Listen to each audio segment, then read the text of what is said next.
I am Brandon Clark, and this is my co-host Swall Hall, and today we're meeting on Uncommon Ground. So back for our 11th episode, we're going to talk about the Harvard conflict with Trump. It kind of started, I guess, on Trump's end threatening them, and then now Harvard is going to open a lawsuit with them. So that kind of escalates it a bit. There's the Russia-Ukraine talks back in the news as the administration had kind of signaled a willingness to walk away. Then Trump met with Zelensky in Rome, so who knows exactly where we are, but we'll talk about that and what might come in the future. And then Trump with his crypto dealings. There's the Trump coin, there was the Melania coin, there's the pardon of crypto CEOs. There's a lot to go into it, so we'll just kind of discuss crypto, Trump's crypto, these kinds of things. And we're going to end with a debate on should gender affirming care be allowed for minors. So sure to get pretty spicy. Stay tuned. We'll try to pack it all in the hour. We are going to start with Harvard. So for those who don't know, it started when the Trump administration threatened Harvard, to be clear, isn't the first institution or college that he's done this to. They're the first one to push back, which is why it's kind of making the headlines. But he threatened to pull federal funding from them to the tune of billions of dollars if they don't comply with a long list of demands. Now, what he stated was the reason was to fight anti-Semitism and stop harassment on Harvard grounds. I am curious how much Swall buys into that explanation, because I don't at all, especially when you look into like what the demands were. It was like ending DEI hiring programs, have federal oversight in the different educational departments to make sure there's diverse viewpoints or whatever, and for them to essentially turn over their student list of like student visas to say, oh, who have any of them protested, like where we've seen with Mahmoud Khalil and others be deported for their associations and beliefs. It seems like they're gearing up to do that again. So before we go too deep into it, Swal, what have you heard? What is, I guess, the more Catholic conservative viewpoint on this, and where do you stand? Yeah, so obviously, like you said, the reason that he's citing is kind of going back almost a year now, because it's been a year and a half, right, since October 7th Yep. originally occurred. But if everybody remembers, when all the college students were going out and protesting, and I think they were even setting up little like tents and stuff, and there was all this stuff going on.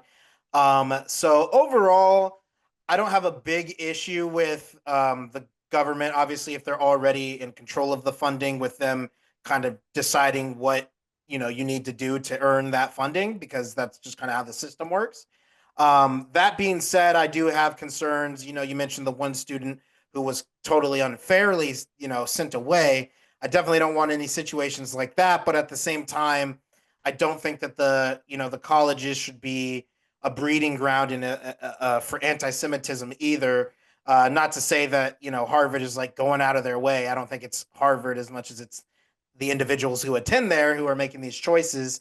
But yeah, I basically think that universities shouldn't receive funding for anything that's going to foster hate or go against civil rights. But like I said, I want to balance that obviously with protecting civil rights. So I don't want to see them going through the list of, oh, who's on an expired visa, who's a citizen, who's like, we don't need to be curbing civil liberties to do this. But at the same time, I don't want I don't want anybody to be hating on anyone, I guess would be where I come down on that. And so, yeah, I just think that, no institution is above accountability, but is Trump the guy to keep them accountable? That's kind of where the issue lies for me. So those are kind of my initial thoughts.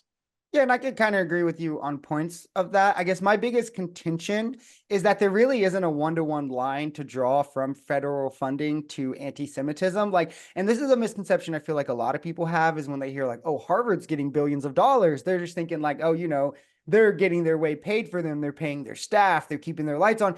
The money is for research and student aid also for a portion of it, which are like, I think personally, two critical functions of the government. It's not like they're just paying Harvard. Harvard has medical schools. They have like Right. institutions of research, and the bulk of the funding goes towards that. I think it was like 80 to 85%. And then what isn't that is for student aid. And if you asked me, like, if I could have grab out of a bag and pick like five things that the government could do and nothing else, I would think both student aid and medical research would be on that. So for me, when you're like, yeah, let's pull this funding and it's like one thing if we're talking like if it was like a public university, like a university where the staff was fired or hired and paid through public funding. But when we're talking like, let's punish this college by cutting cancer research, like at that point, what are we doing?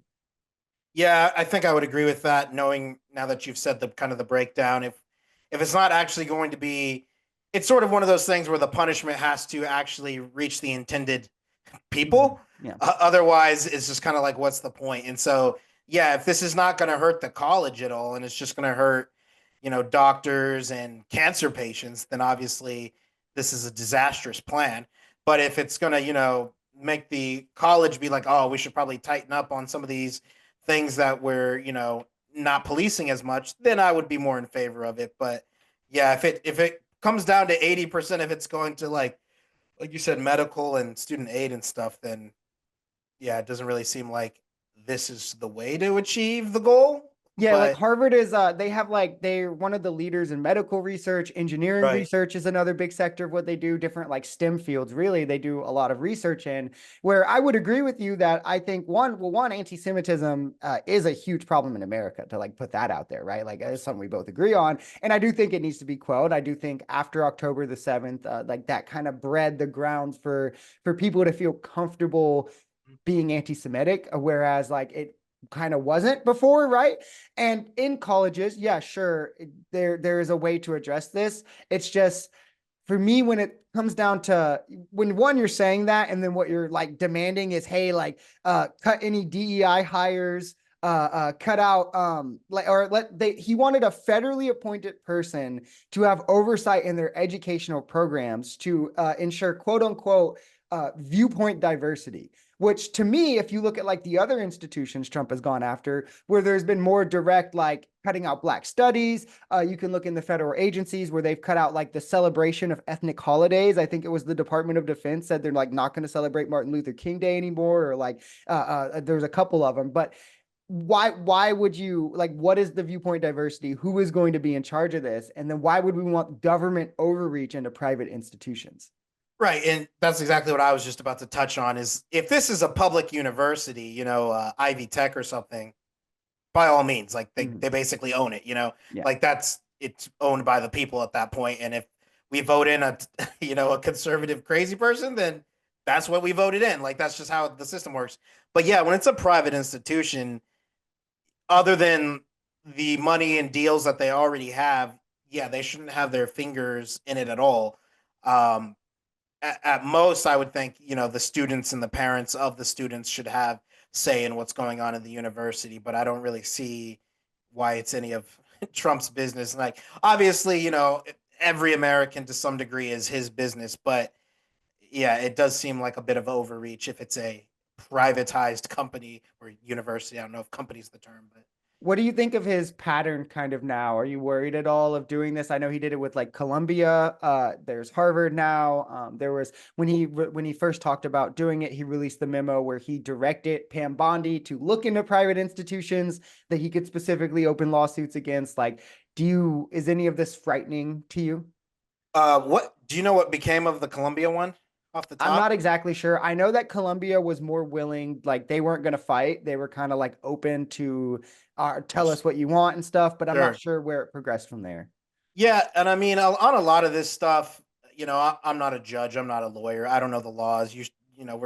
They're talking about law. I saw New York Times is talking about a lawsuit filed against Harvard for violating civil rights protections and stuff.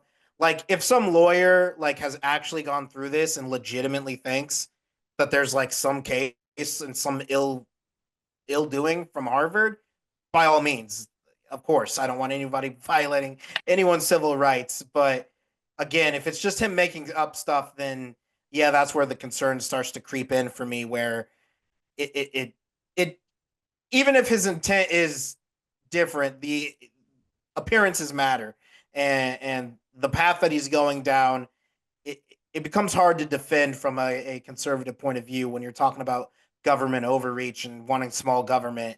And then the dude is like, let me get in charge of all the colleges, and then I'll be in charge of this Yeah. and that. And it's like, that's the exact opposite in my mind to what conservatism is. That's Yep. liberalism. You have a liberal amount of government where they're in a lot of different areas, and that's obviously not what we support. At least I didn't think that's what we supported. Well, to be clear, it's not liberalism, that's fascism, right? Because he is trying to consolidate power. That, if anything, I think this is an example of small government because Trump is consolidating power in one office. He is closing agencies, mass laying off government workers. So if anything, he's shrinking the power of the government. He's just expanding it under his office, which is what is kind of Yeah, fascistic, like and dictatorial to me. the words are it's extra confusing, especially when you go outside of America because they have like the opposite Yeah. terms for the opposite. But when I say liberal, I mean like if I was making you a sandwich, Brandon, and I was like, "Do you want a conservative amount of ketchup or a liberal amount?" Yeah. Liberal means a lot. Yeah. That's just how I use. I didn't mean Yeah.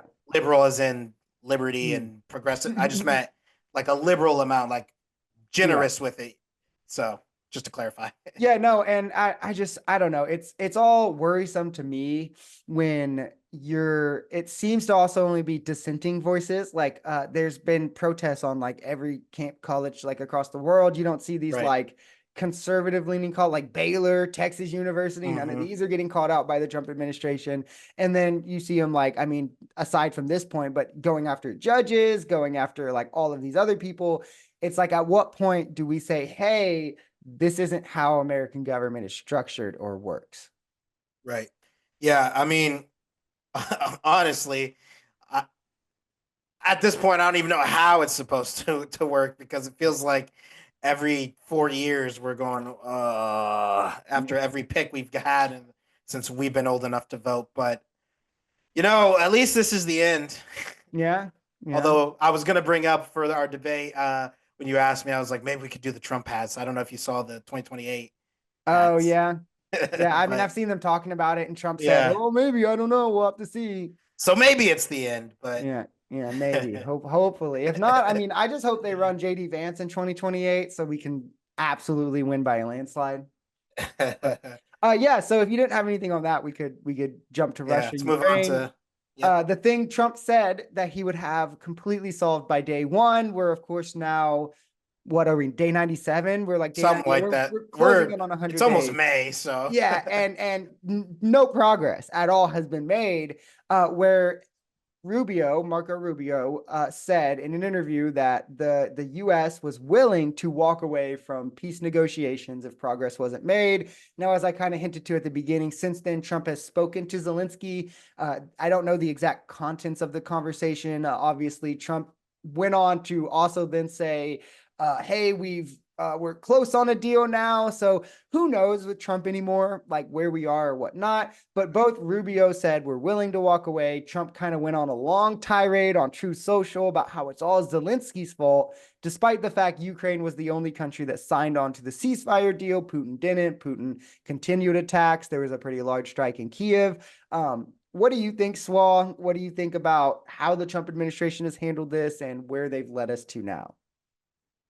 well, like you said, I mean, the Trump administration hasn't handled this. They haven't done anything yet. So, as far as I know, it's just been that one meeting where all the memes happened, where Zelensky was in the Oval Office. But yeah, this is a difficult topic to talk about because I definitely understand both sides as far as let's get out of there, and then the other side of no, we need to support our allies. I see both sides. Obviously, as a Catholic, I believe in just war, and I think that defending a sovereign nation is a just cause. So I don't have any issues necessarily with like the war, other than nobody likes death and violence. But at the same time, you don't want to endlessly fund a war either, where there's no clear victory conditions.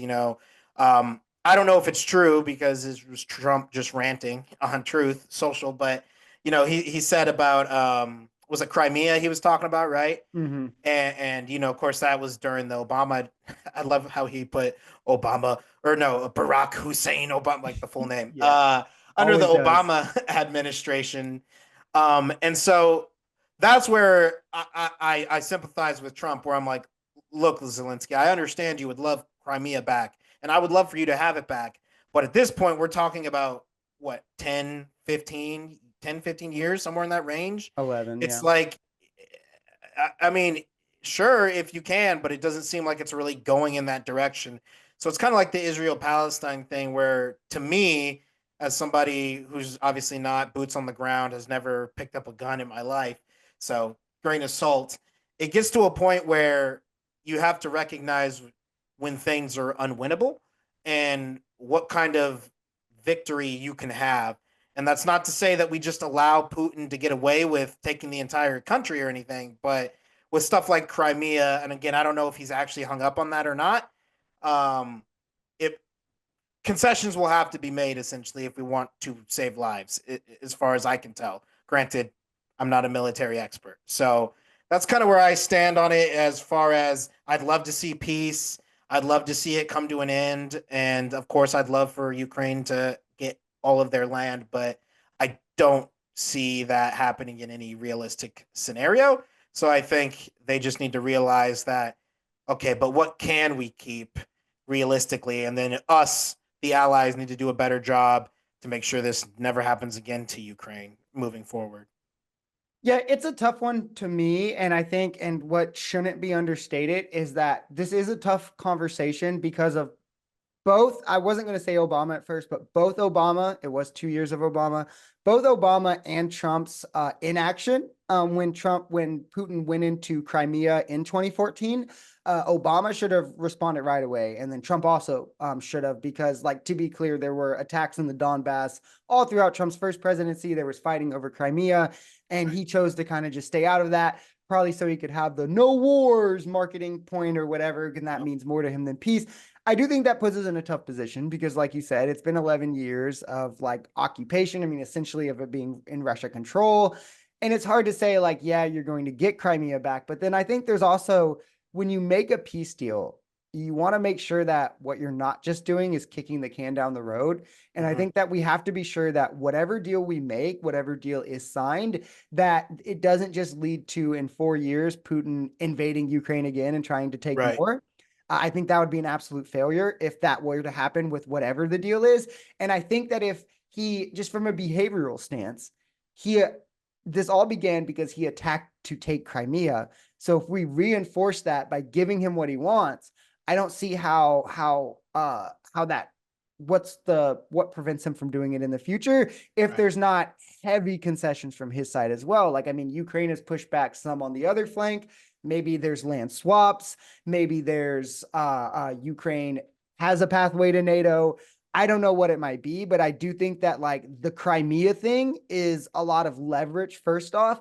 And I don't think it should be just written off as, sorry, we can't do that. And I definitely think it's really bad negotiating for Trump to publicly be like, can't do it, sorry. Like, so Putin knows, like, yeah, we don't even have to worry about Crimea. Like, why would you? Art of the Deal? Like, no wonder he had a ghostwriter for that book. Yeah, in my mind, I don't think Trump is thinking that Crimea is even on the table negotiation wise. So it's almost as if, like he said, I mean, he said in his post, "Well, I have nothing to do with Russia Yeah. or whatever," but it's like he's negotiating. I mean, and we are a third party, so I guess fair enough. But it's like he's negotiating both sides to some degree, where he's like, excuse me, trying to talk Zelensky down from wanting Crimea, but also obviously trying to talk Putin down from like You think he's trying to continuing talk Putin to down? I don't think he's trying to talk Putin down from just anything. from continuing to just like to end it or I don't whatever know. he says. He I says he don't wants know. peace. And so Because he's he's kind been of playing both entirely sides. framing this as like Ukraine's fault. Yeah, I mean, like I said, Ukraine's fault for not ending it though, not Ukraine's fault for like existing and getting, attacked. But so yeah, it seems like he's sort of like, look, bro, Putin is willing to sign a peace deal as long as yada yada yada. And so it seems like in his mind, the Putin side is already like box I check. think Like he I don't just need to wants the negotiate. deal. I think he just wants the deal done to say he got it done and he Right. doesn't care about long-term success. But, like, what do you think about that? Like, do you think if we gave Putin Crimea for nothing, essentially, for just making the deal, he gets Crimea, like, what incentive do you think there is to prevent him from attacking again?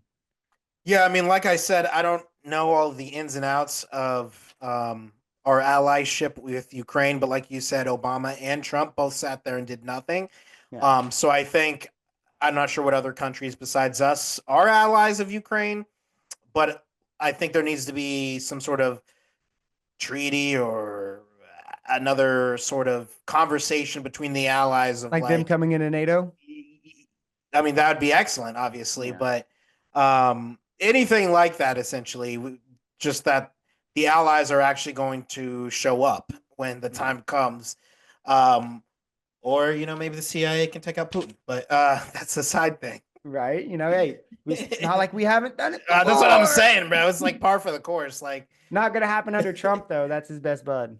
I know if this was before the 2000s, this would have done happen, bro. It'd have been over with. Yeah, no, and the EU is their other big ally, and then I mean a lot of NATO countries really, but it's Right, just I don't know. It's because if we give him Crimea, from Putin's point of view, right, he got what he wanted as long as he fights long enough. The US will just be like, all right, whatever, we don't care. So like, right. why not just do it again? Like they're the bigger country. Yes. We're so scared to fight with them. We're never going to put boots on the ground. So it's like, what does he really have to worry about if he ends up completely getting his way in this deal? He could just do it again. And That that's the difficulty of the whole situation because like I said, at the same time, if he just fights long enough, nobody wants, again, Israel Palestine, nobody wants another 100-year war. Like, we're yeah. just, that's not, we can't do that. It doesn't matter like what we're not, it does matter to some degree what we're fighting for, but we just can't do that. That's a worse situation still. So I think a yeah, president I just don't needs to know. bite the bullet and say, we're going to give Ukraine a pathway to NATO. Fuck with us, Russia. Fuck with NATO. I dare you, bro. Look at what's been happening with you and Ukraine Is with our remind weapons. remind me, isn't it, was it something like if Ukraine joins NATO, then Russia's going to attack something or something? Was that the reason? Or What? why Ukraine can't be in NATO? Oh, Wasn't why it? it's not in NATO? Yeah, Okay, well, didn't Putin threaten like if they ever join or you guys let them in, then we'll attack or something? yeah. He wants Ukraine back. So he wants to Well, of course. reunite the Soviet Union essentially. And yeah, our end is scared, and I guess kind of justifiably so. It's not like I'm just pushing for war. Our end is Right. scared because if they are in NATO, that means Article 5, if Russia ever does attack them, there's war. And yeah, Russia said, we're not going to let that fly. So they're like, it's kind of Gotcha. ambiguous, but they've pretty much hinted like, yeah, you let them in, it's war. Like, so, but I think that we would kick Russia's ass personally. So like, let Ukraine in NATO. I mean, we would, but like you said, nobody wants to cheer for war. So whenever we go over these stories, I'm just like, man, I'm so glad I'm just a bartender, dude. This is like so much. The glad chessboard. glad I'm outside of the drafting Yes, age. yes. Yeah, for sure. No, was there anything else No, I that you want mean, to? uh, let me think. Let me look at my notes here real quick. No, I mean, like I said, I think we owe it to the America and ourselves and the other countries to not prolong a war to be 100-year war, but at the same time, we have to stand up for truth and justice, and we need to stand up for the fact that they are a sovereign country, and Putin can't get away with this. We can't allow this types of things to happen because, like you said, then it just gives a go ahead to every maniac with an army to just, oh, I guess every country's up for grabs again, like it's 1100 AD. Like, no, we're And not going back to that. I think another good point is that like war, and I guess I like small scale conflicts always happen, but like these large scale wars were a lot more common before World War II, Right, which is also coincidentally the point where right after World War II, where we decided that we were going to be, the shining city on the hill, that we're going to stand up for sovereign countries. So I think there's something to be said that right. the isolationist kind of strategy just leads to these big wars happening, which is exactly what I think we're cycling to happen if we were to just say, hey, Russia, Ukraine, deal with it yourselves. Russia takes Ukraine, Russia then invades Poland, and now NATO countries are getting attacked. Now we're getting drug in. And it's only a matter of time, just like in World War II, where we thought, hey, we'll just ignore what's Right. going on over there. And then Pearl Harbor happened. And you know what happened since then, right? So maybe Mm-hmm. not Trump doesn't, because I doubt he's ever read a history book, but the rest of us have. So we know what will happen. Yeah. So last we'll go on to Trump crypto, I guess is what I titled it. My biggest thing was kind of There's been a lot, honestly. So we'll start at the inauguration. At the day of his inauguration, he dropped a meme coin and it was Melania. I don't know if you remember that, Swa. That Yep. was like the big thing. And Oh yeah. it's a shit coin, essentially, right? These like pump and dumps. I think it came out that he owned like 80 or 90% of the coin that was in circulation, all of that. I'm pretty sure that's not worth anything anymore. It like spiked, he made his money, it went down. That was the start. That was like questionable, but it's like whatever, he did it. We're over it. Then Trump launches his Trump crypto, which is like Yep. this family venture thing he's doing with Eric Jr. and stuff. That is questionable in and of itself because in his position of power, obviously it's like just an easy marketing. Should you be able to do this, right? Now he went as far to say the top 220 donors to my crypto can have a private dinner with me at the White House. Pretty sus. Justin Sun, who he's like Binance, I don't know, CEO, something in Binance, he had investigations into him. Well, Justin Sun goes and has a dinner with Eric Trump Jr. Or Eric Trump, sorry, and Trump Jr. has a dinner with them, and then donates or invests 75 million into the Trump meme coin. I don't like real coin, whatever you want to call it. And now Trump is pausing the investigations into Justin Sun. So it seems like he's just saying, hey, like make me rich, make my crypto rich, and I will do whatever you want. I'll pardon you. Like, what are your thoughts on the Trump crypto fiasco? Yeah, so I had actually written down about him talking about at one of those rallies about him, talking about crypto innovation in the US and us being like the world leader in crypto and all of that stuff. So I kind of thought we were going down that avenue. But as far as his meme coins and stuff, I mean, I feel the same way I do about his meme coins as I do about the Haktua meme coin, where clearly these are just, like you said, pump and dump scams and schemes. And I mean, to be fair, if you get in at the right time and you're aware that it's a pump and dump, you can make some money off of these things. I mean, I made a few $100 off of Doge back in, what was that, 2021, whenever the Yeah. GameStop BlackBerry spike stuff happened. So it can happen, but yeah, I'm not jazzed about the idea of the president having like business ventures, I guess, while he's president. Like I get it if are a business owner and you become the president and they're still in business. That makes sense. But like starting new projects, it's like, we were making fun of, I think it was Biden for all of his golf trips or whatever. And Mm-hmm. it's like, you're not focused on, running the country either. If you're out here doing meme coins and having investment meetings, and it's like, where's the American stuff? Where's that stuff And happening? I do want to say real quick, also, I think there's even an ethical concern if you're a businessman before you take office. Like Jimmy Carter famously gave up ownership of his peanut farm just because of like the possible like whether it Sure, be right. foreign governments and investing and whatnot. I just think there's ethical concerns no matter what. Yeah, and I would agree there's concerns, but I'd be less pressed about it if, I owned a like a let's say like a strip mall or something just as an owner, like a not a realtor, but you know what I'm saying. Hmm. You just own it, but you don't like that's not like your day job, and then you like run for, city council or president or whatever. Um but yeah, starting it when you're in the office is way more suspect. And like I said, you're not even doing your job then. It doesn't look like you're doing your job. Again, appearances matter. Even if he is getting all of the stuff done, which we know he's not because there's no Ukraine deal, Yep. uh, it's still just a bad look, like I said. So, but on his stuff about us becoming a crypto nation, there, I'm not like a big crypto bro or anything, but I do obviously, as a conservative, support decentralization. But I would also support a little bit of government. What do you call it? Government Regulation. regulation, yeah, just to make sure that everything is above board and Because there again is that we're none right now. balancing, yeah, that we're balancing you know public interests, civil liberties and stuff, but at the same time I would like to reduce the grip of the banks and the government over our finances. So I'm down with crypto. I don't own any right now. I've owned some in the past. Shouldn't have sold. I sold when it was, I didn't know it was going to hit like 100K or whatever it hit, or 50K, whatever it did. Yeah. But yeah, I mean, obviously, I'm a big free market guy, so that's kind of my stance on that stuff. Yeah, I'm pretty anti-crypto myself. I just don't like how easy it is to be a scam, how unregulated it is.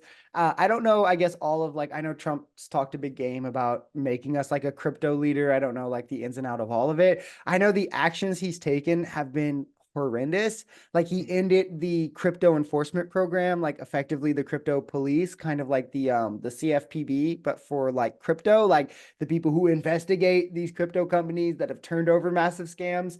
And when you're doing that, and then you're like telling the SEC to pause investigations into crypto companies, it's like, what is the goal here, right? Are we trying to make it easier to make money? And like, who cares who's going to lose money because of that?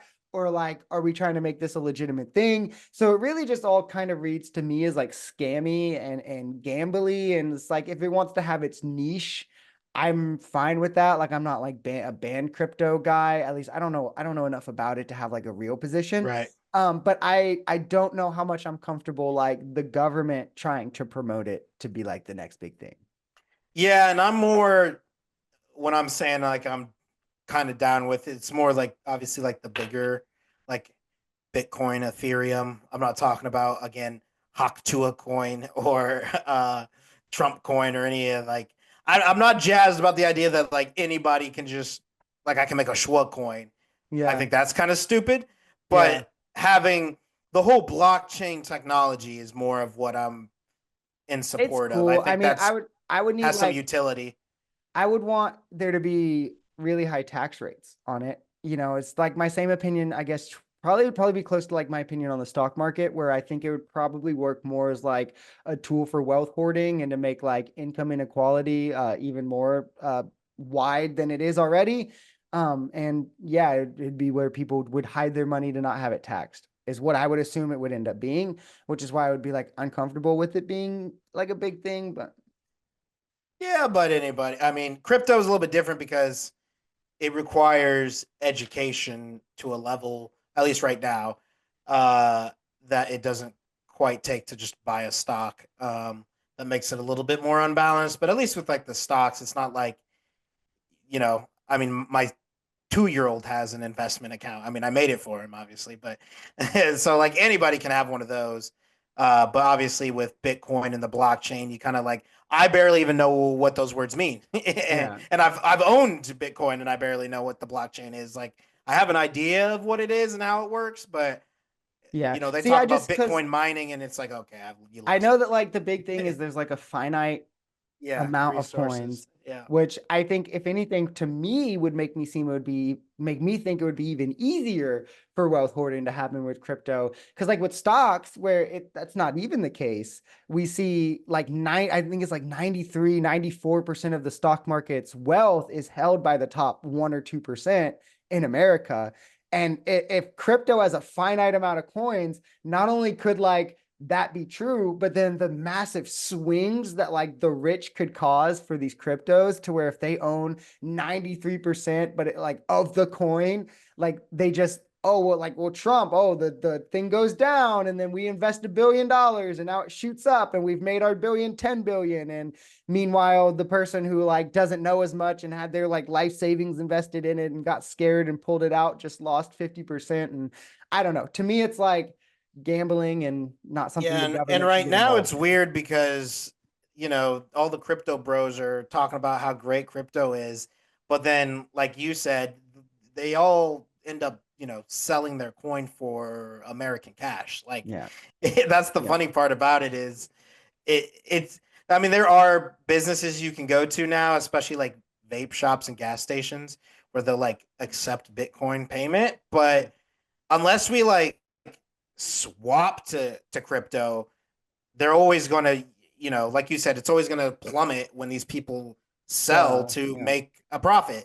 Yep. And so it's kind of weird having it paired with regular currency right now, but I could see in like 60 years or something where they've decided, even if the US government makes its own crypto American dollar or whatever, Yeah. I could see that. But yeah, it's kind of weird. And like The I the said, I don't only have way any I'd be right fine with it is if the government wanted to push it and then add like push it along with like a heavy set of taxation to fund programs better. You and your taxes. Yeah, I'm all for that. If you want to throw like a 1% transaction tax on that, and then like, I don't know, like a capital gains tax of some amount, and then you just take that, then I'm all for Trump doing all of this, right? If you're going to take that revenue and direct it into like Medicare and Medicaid and all that. But Trump doesn't care about any of that. So that'll never happen under Trump. This guy, him and his taxes. Taxes are a beautiful thing, guys. Like this, like it cannot be overstated the importance of taxation. If anyone needs an example of that, look to the fact that every country does it. Every developed country has taxes. But yeah, no, do you have any other crypto points? Any other what, like, nothing else to push about your crypto propaganda? No, I'm just kidding. Everybody go buy Schwa coin, links Yes. in description. Dollar SHWA, Yeah, guys. literally. We got the uncommon ground coin coming soon. Yeah, so I guess we'll end on the debate. Who would have thought we would end on a debate? Not like we ever do that. Crazy. So gender affirming care for minors. I'm for gender affirming care, point blank, period. I don't, I guess, specify for minors, but minors is where it typically gets spicy. I figured that's where between me and Swat would probably get spicy. He's probably more like, individual liberty for adults. But for kids, my argument kind of ranges around, which we'll get more specific as we go, but trans kids are kids. Every kid deserves healthcare. Healthcare decisions are to be made by the kids, the families, the doctors, not by the government. I think anytime we like put the government in anything healthcare, like I get a bit scared in terms of like making decisions that should always be in the power of the doctor and the family. I also think gender affirming care statistically is pretty strongly supported through literature to have positive outcomes, especially like specifically when it started earlier rather than later. And I think that a simple agreement most people could come to is that if we have a proven treatment for a diagnosis and someone has that diagnosis, that we should probably support that treatment. Yeah, obviously, like he said, I firmly oppose gender affirming care and treatments for minors. Uh, just quickly to touch on for adults, you were pretty much right. I mean, my personal opinion is that I am against it, but my like political opinion is anybody can do what they want if they're 18. Like that's just what we've decided in this country. So I You're a think trying libertarian. to restrict people from doing certain things that don't harm anybody else except for themselves is not really something that the government should be doing. But when it comes to children, I feel very, very differently. And the main reason is that it is our job as adults and as caretakers of the youth and the sick and the disadvantaged in the world to take care of them and I to agree.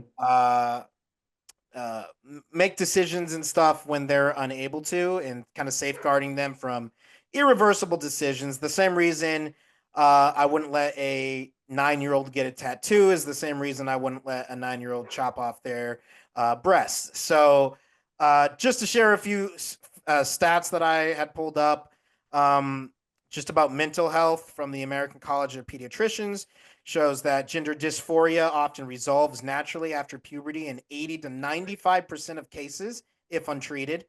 And then a recent study showed that up to 30% of individuals detransition within 5 years. So it's just stuff like this that has me very hesitant, especially when we start talking about like under two decimal places. When we're talking about 9, 8, 7, 6, 5 year olds, absolutely insane to me as a parent. But that's just kind of my takes. So go ahead.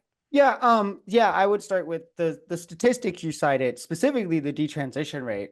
They come from studies that were conducted using the DSM-3, which is when kids would be qualified as trans for as little as like if a boy was seen playing with like Barbies rather than like action figures. If you look at much more recent studies, I have a couple of them listed, like a 2015 survey. This was 28,000. Only 8% detransition. That would be 2,000. Of those, only 62%, so 1,240, or 62% of them total, 1,240, they only temporarily detransitioned. And the most, I think, damning statistic of it all is only 0.4 detransitioned because they were no longer trans. So every other one transitioned socially to be non-binary, except for 0.4%, which is 8 children. That's 8 of 28,000. There was a meta-analysis in, I think, 2021 of 27 studies. This was 8,000 patients, only 1% detransitioned. It was around 77 patients. The detransition rate is actually really, really low. It actually even, in terms of mental health, statistically, kids get better when they have received gender affirming care, especially when they take it younger rather than older. A Harvard study, 20,000, found lifetime suicidal ideation dropped when started younger. A Dutch study that specifically compared, it was trans adults, but 300 that didn't receive gender affirming care as a youth, and it was like 250 that did. And there was lower levels of depression, suicide, and anxiety in the adults that did receive it as a minor. Yeah.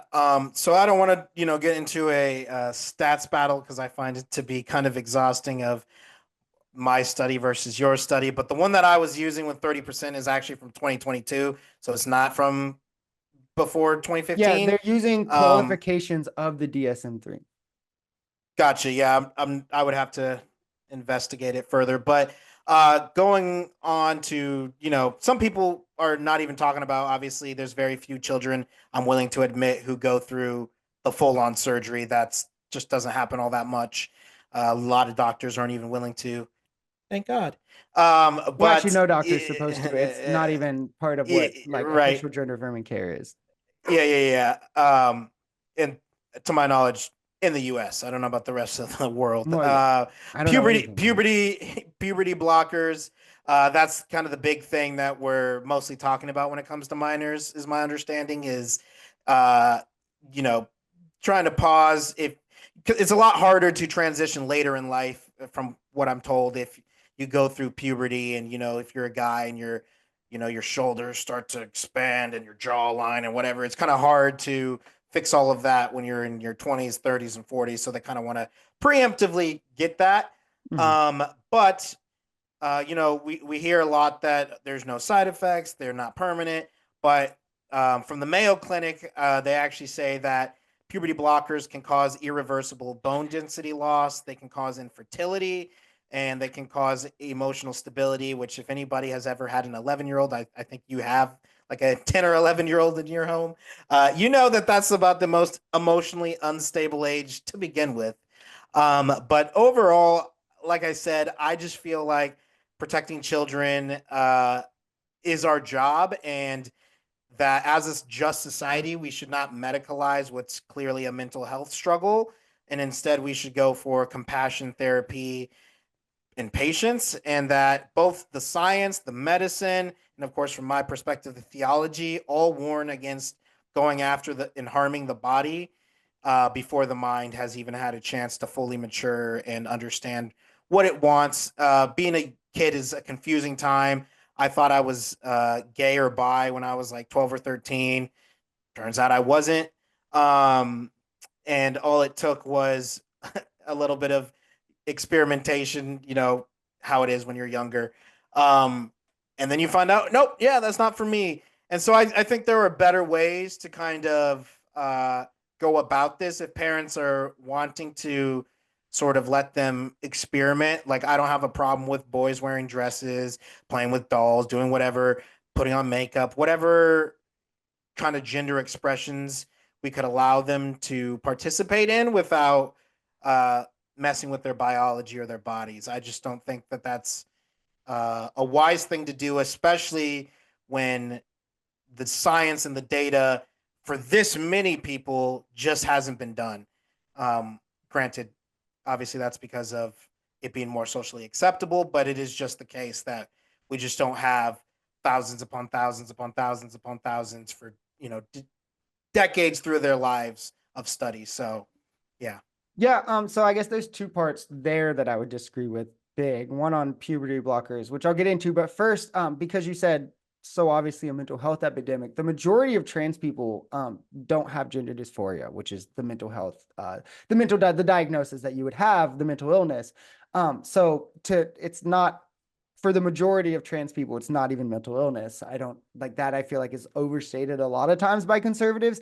The other part is that puberty blockers are actually one of the more widely studied things in terms of all of gender affirming care because of the use in a multitude of other things, like for instance, prostate cancer in kids, or there's kids who have like puberty pre-onset puberty or whatever it's called, which is it's GnRHA. That is the whatever the medicine hormone whatever be considered, and it's pretty reversible. When you stop taking puberty blockers, puberty will start again. There's studies like with the American Physiology Summit that show reproductive functions go back to normal. As all you have to do is end it for 3 to 4 weeks. The levels go back to completely normal. The only side effect is bone density, like you mentioned. But that's like a very minimal risk. And it's also like, I don't have the exact statistic, but I know it's less than 5%. Like most people never even suffer the bone density issue. And you can offset that with just calcium pills, which isn't even like a drug. It's not something that has negative effects. It's just calcium. So it's also pretty easily offsettable. Usually what people would go to would be hormone blockers where they would have more issue, which a lot of the effects of those are reversible. They have more effects that are permanent or that, risk that you can incur. But a lot of trans youth don't go through hormone therapy. That's not required. It's more optional. Puberty blocker is the big one because the biggest thing is you don't want to grow into a body that as an adult you then aren't going to be comfortable with. So that's why like offsetting puberty is kind of important. So yeah, I think, and it's also like, for instance, GnRHA is also FDA approved and everything, like safe for use, for whatever. I know what some people, the RFK Jr. heads might be against the FDA, but it's not easy to get an FDA approval. So, I mean, I think there's a lot supporting the safety of these things. Yeah, and so this is where I'm gonna trigger the audience. When I say mental health, what I mean is boys are boys and girls are girls. So, in my opinion, every single trans person is struggling with mental health. I don't know if it could be a mix between gender dysphoria, depression, trauma. See, I don't know. I'm I hear not a this argument a therapist. lot. I hear this argument a lot, and what I've learned is I just think that it's like a semantic thing. I think you're just trying to presuppose your definitions of what you want boy and girl to mean onto them, It's and for just them they use different language, which language is prescriptive, is not descriptive, right? And like people use language differently, and I think that that disagreement solely comes from presupposing your definitions onto other people. well, see, this is my big issue with the trans debate is essentially if boy and girl are gender only and not talking about genitalia or anything, then there is no difference between boys and girls. The categories Sociologically, yeah, I think it cease depends. to exist. Like most words, the use of the word will differ depending on the setting. Like there's an academic way to use language, there's a medical way to use language, and then there's like colloquially, right? Like when we're just talking or when we're talking about society or sociologically, boy and girl, men and women applies more to the roles, the expectations, the perspectives, these kinds of things. Whereas I do think there's use for saying what, like if we're talking medically, boy, male, female, girl, probably same Right. thing. But the problem is if I have a Venn diagram and everybody knows what a Venn diagram is. Circle, circle, middle Mm. circle, they overlap. What's that? Oh. One says boy, one says girl. Everything will be in the middle circle. Every single trait. So boy and girl are worthless. They're Well, I worthless agree. terms. I completely agree with you. Right. So what's the Yeah. point? Yeah, I agree The with whole you. argument falls I apart. personally am fine Gender with gender doesn't abolition. exist.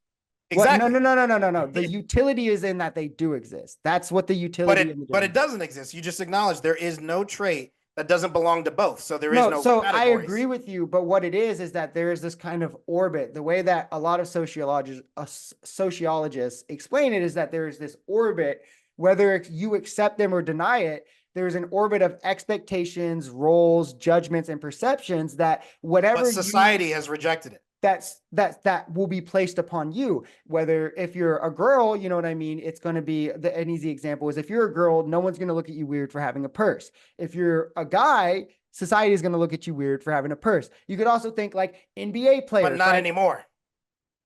I don't agree with that at all. But like NBA players, even you could look at like an NBA player, there's like expectations for how they act. There's like expectations that you open yourself up to in society based on what you see yourself as or what you identify as.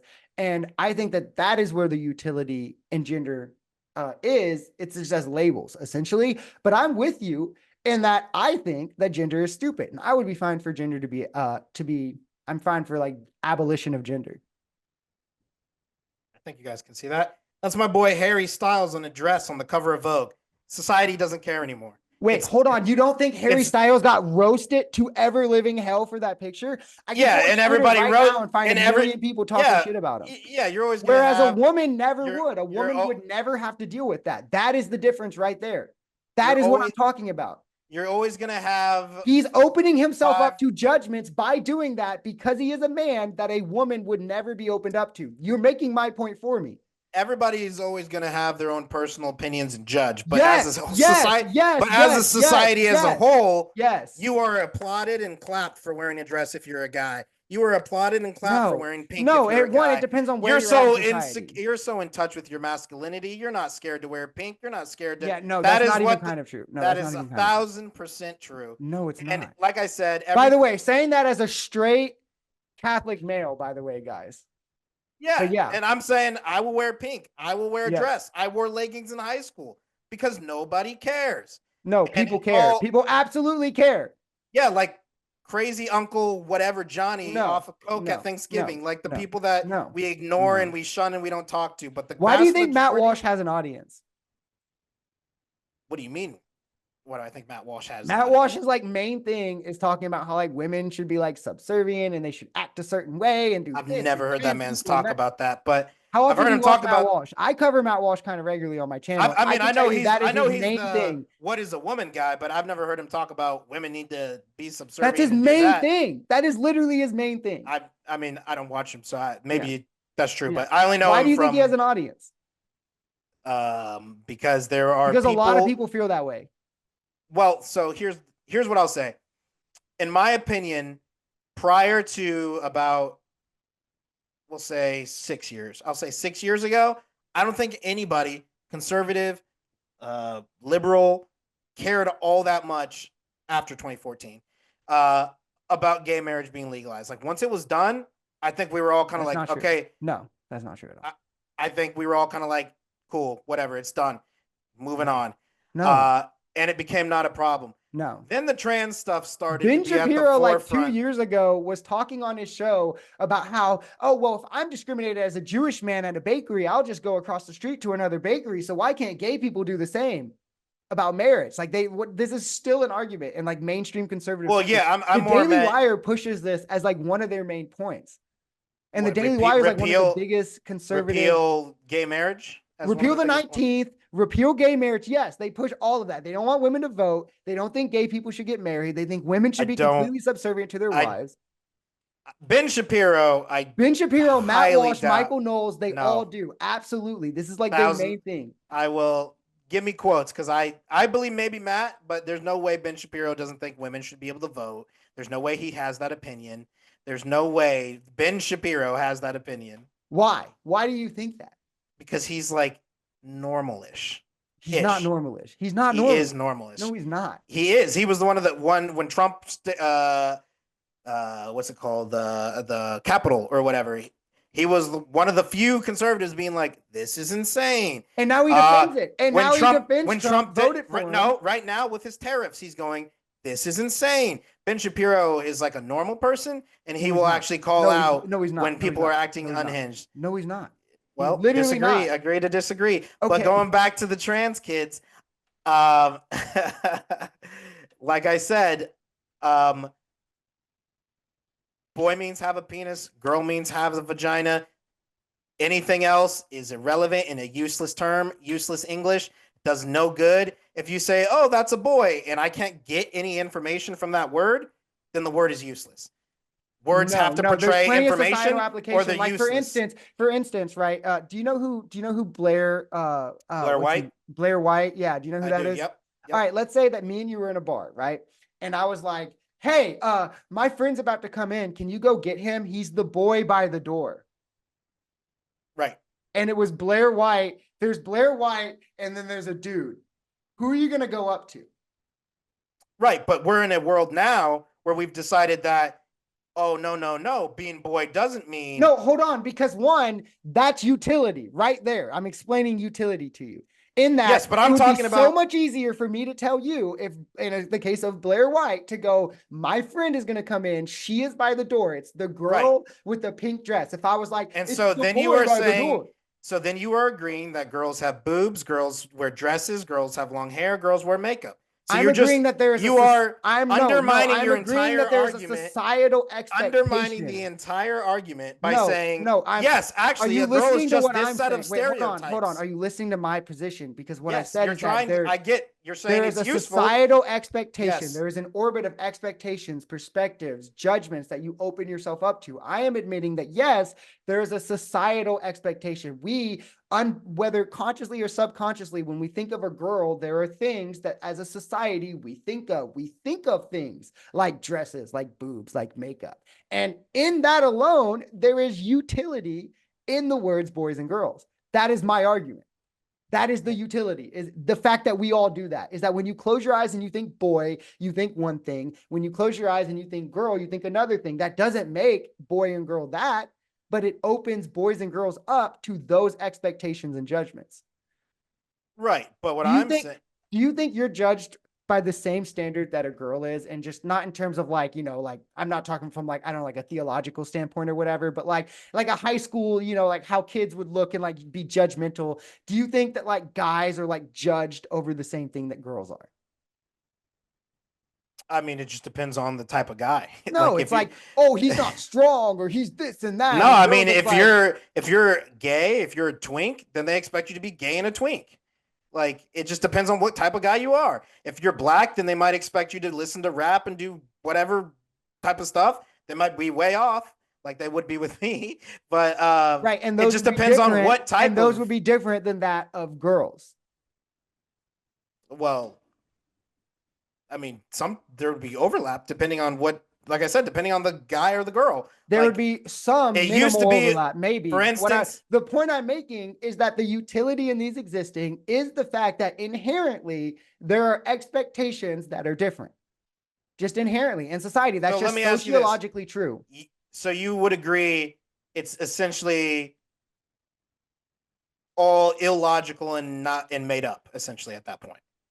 I We're agree just that pretending. We're gender just is a playing social. pretend at that I point. agree that gender is a social construct, like No, I mean politics, like like the money, utility. You're like just religion. you're saying the word boy actually means nothing, but I'm going to use it anyways for No, the utility. word boy, like any word. Wait, hold on. Wait, no, like any word. What does boy mean? What Boy does boy means what mean? people are prescribing it to. What's it mean? What would I think it would mean? What does it mean?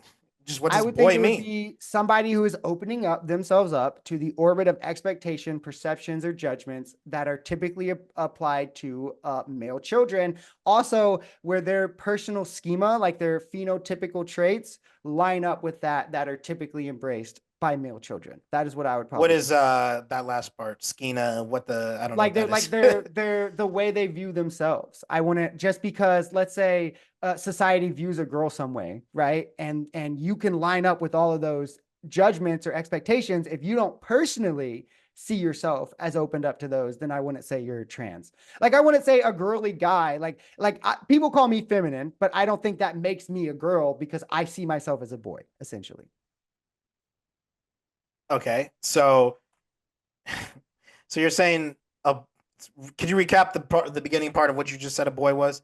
You're saying it's somebody who aligns themselves with the list Somebody of who's opened up to that orbit of expectations, whether they okay. And so outright, what would you say if I say that list doesn't exist?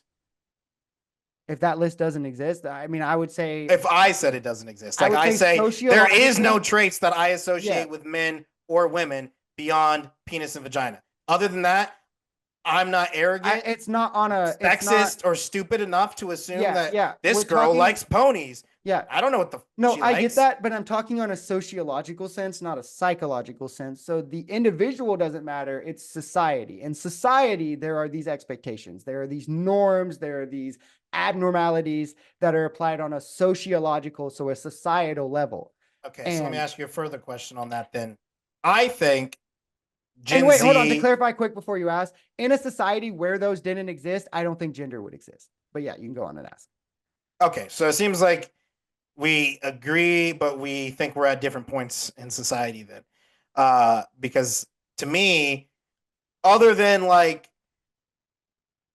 baby boomers, maybe, I don't know if anybody, nah, people from the silent generation, not the silent generation. There was one in between those, right? Um, our grandparents' age, 70s, 80s, 90s, and then maybe some 60s, 50s. People below that, me personally, I don't think most of them, they might have like some preconceived, but I think the second that they were like, oh, that guy has black nail polish, they would be like, oh, that's unique, move on with their lives. I don't think people have this girls are pink, guys are blue. I don't think that that is really People as do. prevalent in And it's not that society simple, but as it it's used to like it could be. be as simple And as I like think in 50 women. years, it'll be gone.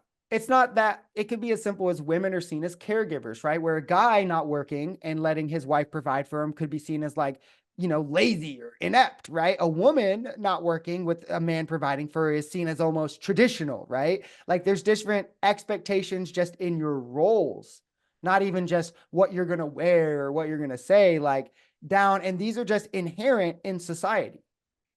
Okay, so let me clarify. I think it depends on which camp you're in. And so I'm arguing more internal critique. If we go with the progressive way of things, then Mhm. gender does not exist. No, That's it kind of doesn't my exist. argument. That's the point. But the utility is Okay. in that we live in a society where these He expectations said the exist. thing.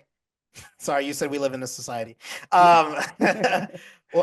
What I mean is, if we are like, okay, let's go along with everything that you guys are saying, gender is just a construct of yada, yada, yada. Yes. And then I would say, but wait, and I would draw my little Venn diagram and I say, wait, this circle's empty. This circle's empty. And then the logic of the entire thing collapses in my brain as being nonsense because then There's I'm not, like, and I think the Blair White uh, example is the most prescient. I think as long as we live in a society where me and you could be in a bar and I could say, my friend just walked in the bar, she is over there, and it will be easier for you to find her saying she than he.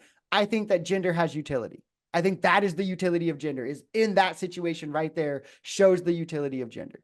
but It's communication. all you're saying in there is there's a person by the door who looks like they should Yes. have boobs, should Yes. have a vagina, Yes. You get should it. have all of You these get things, it. You which is just, understand. but then you're just conceding that we're correct. You That's what a understand. woman, that's what a she is. No, And no, she's just, because and no, Blair because is for just me, pretending to be that. no, because I for mean, you yes. guys, no, hold on, no, because for you guys, when you say that, you're meaning female. You mean girl and female is the same. Where I would end it at girl, I would say it's the societal expectation of a female, not a female themselves. So that's the difference. For you, girl and female is the same. For me, it's not. That's the difference. We agree on girl. That is what a girl is supposed to be, right? That is what a girl is expected to be. We don't agree that it's what a female is supposed to be. Wait, I mean, we agree that it's a female. Wait, now I'm lost. I agree We that do no, agree the that that's a the female. the It's supposed to expectation. be Like like I don't that. think a girl like for instance, you said boobs, right? I don't think if a girl is born flat chested, she's not a female because Yeah, females I have mean, to have boobs. she still has them. They're just flat. Well, yeah, but um, we said a long list of things. That was sure, sure, the one sure. I Easiest one. remember. Yeah, but for Yeah. you mean you're saying girl to say female, and I'm not. That's the biggest thing. For me, girl has a meaning that is entirely sociological in terms of when I'm talking about girl, I'm talking about what a society thinks of a child female, pretty much. The I guess the identity. confusing thing to me is for me, and I know you're not going to believe me, but a lot of people on my side, we are so far past that that now we're going No, you're backwards and not. I know you don't agree, but I'm Yeah. like me, I can only speak for the people in my circle, but we are at the point, and I've always been at the point, like high school, junior high, like I've never thought your interest aligns or has to be any particular way because of what's in your pants. I've See, never thought that. And maybe I in personally don't think most people have thought that in Gen Alpha and Gen Z. no, I plenty don't of think people that have. that's really the way people think. And so The now you're Daily saying Wire actually having a career is now my I think point you're one of telling evidence. me Charlie I Kirk have to having a career. backslide and backtrack and now I need to make in my mind that women need to be this way when I Yes. wasn't that way. And And so Charlie now I'm Kirk having to and Charlie Kirk having a career is point two of my but is evidence. But is that what you Charlie want Kirk, for people like me? You what? want us to regress in our thought process? Now, actually, girls must wear dresses, must be like this, and that's what a girl is. I Now think I'm that being if archaic. I think that if trans people existing makes you think that, then that's more telling of you than like people Wait, what do defending you trans mean? people. You're saying it. You're saying that girl means wears dresses, has makeup, does Well, this, I'm not does saying it that. means exactly that. I'm saying right Well, now, these are sure. some expectations that society places on girls in the same way that, like, cool, for instance, right? When we said cool 50 years ago, it was fucking biker guys, the greasers. Now, when we say cool, it's like the fucking sports kids and shit. Like this language evolves, especially when we're talking social constructs. And for me, that's all I mean when I'm saying girl. And yeah, no, I definitely think what you're saying is good. And I wish if there was more conservatives who didn't care, I would like that. But then you have people like Charlie Kirk who are like repeal the 19th Amendment and this and this. And I think that in that alone, you have like plenty of conservatives who would look at, and I know maybe conservatives won't agree with me, but liberals and lefties will, that there's plenty of conservatives who, if they saw a man who was a stay-at-home dad whose wife was the breadwinner, that they would think something of that guy, something negatively of him, whether it's lazy or I inept agree, but or I think polling American society at large, you'd have like 30% who are like that, and the 70% would all shit on that guy. Or sorry, sure. shit on the person shitting on the guy. I would hope that would be true. Yeah, I don't know how. I mean, I live in a very conservative place. I could see that being true. I think there's probably more liberal people than conservative people in I America. think it's like 51-49 now, percent Yeah, wise, in your liberals or direction. conservatives. Liberals, I think there's Yeah. a slight majority now. So I But could see that, yeah. But I just think for me, it's not even a majority thing. I think as long as that exists, there's utility. I think there's also just utility in like the Blair White example. There's just in the fact that innately, okay, we got to wrap this up, but I want to ask a question then. yeah.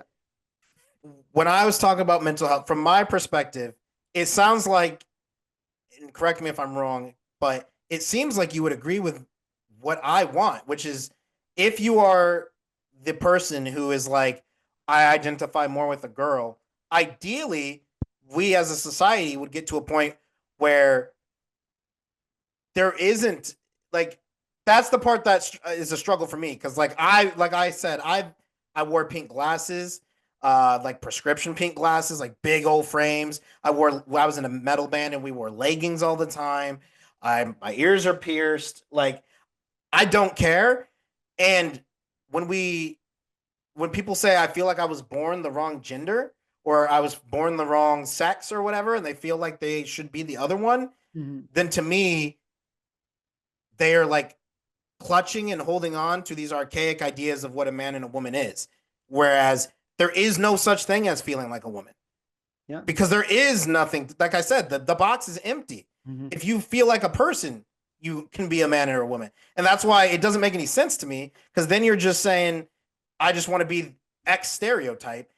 And so it feels like a step backwards where we should be saying, no, work through this and learn to be comfortable in your body because your body has no bearing on any of your Yeah.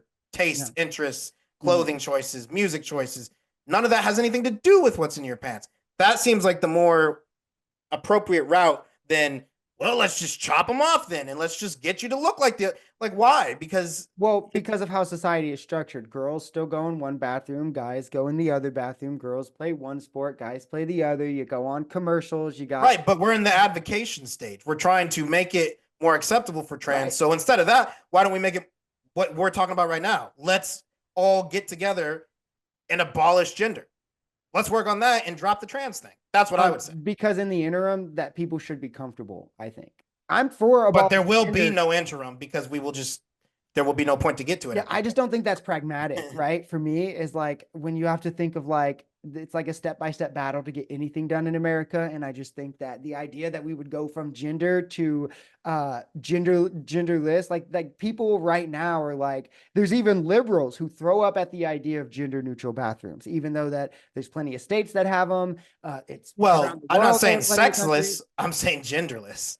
Yeah, Very well, different. bathrooms are gendered, right? And Well, I yeah, I can't answer that because personally, like for me, if we were in a world where sports, bathrooms, things weren't gendered, there weren't expectations, I'm fine with, yeah, like who cares, right? And I don't think there would be pressures for puberty blockers, hormone therapy, these things if those expectations didn't exist. and I think again we got to wrap it up pretty soon here. I think if you if one of the pollsters or whatever went door to door to tell the conservatives and said we can stop every single transition from happening Mhm.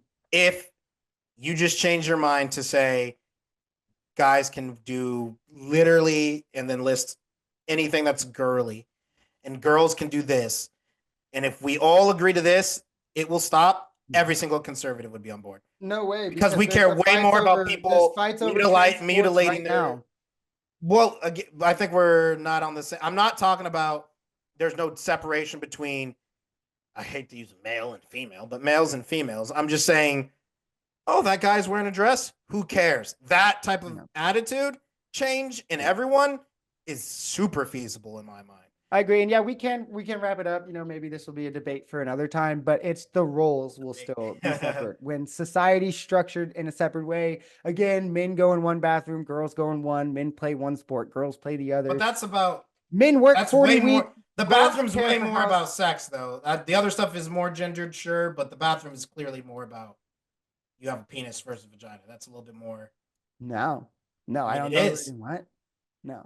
I It's mean, completely societal, right? Like in I nature, would. it's not like men and women go and like pee in different places. Like it's completely societal around gender. The fact that we differ the male and females like that. My assumption, honestly, I don't know when it started or why it started, but my assumption is literally just for assault reasons Yeah, but assault is or actually embarrassment lower. reasons. Assault is lower Embarrassment in reasons, gender neutral maybe. bathrooms. But yeah, no, we will debate this on another day, I'm sure. Guys, every Wednesday, 12 p.m. If you enjoyed, make sure you like and subscribe like always. And we'll be back next week with another episode. Peace. Peace. See you, Swa. Yeah, can you send me this one? I Yes, want to sir. clip out some of this debate for my. It's more on brand for my shit. So. Yes, sir. I got you.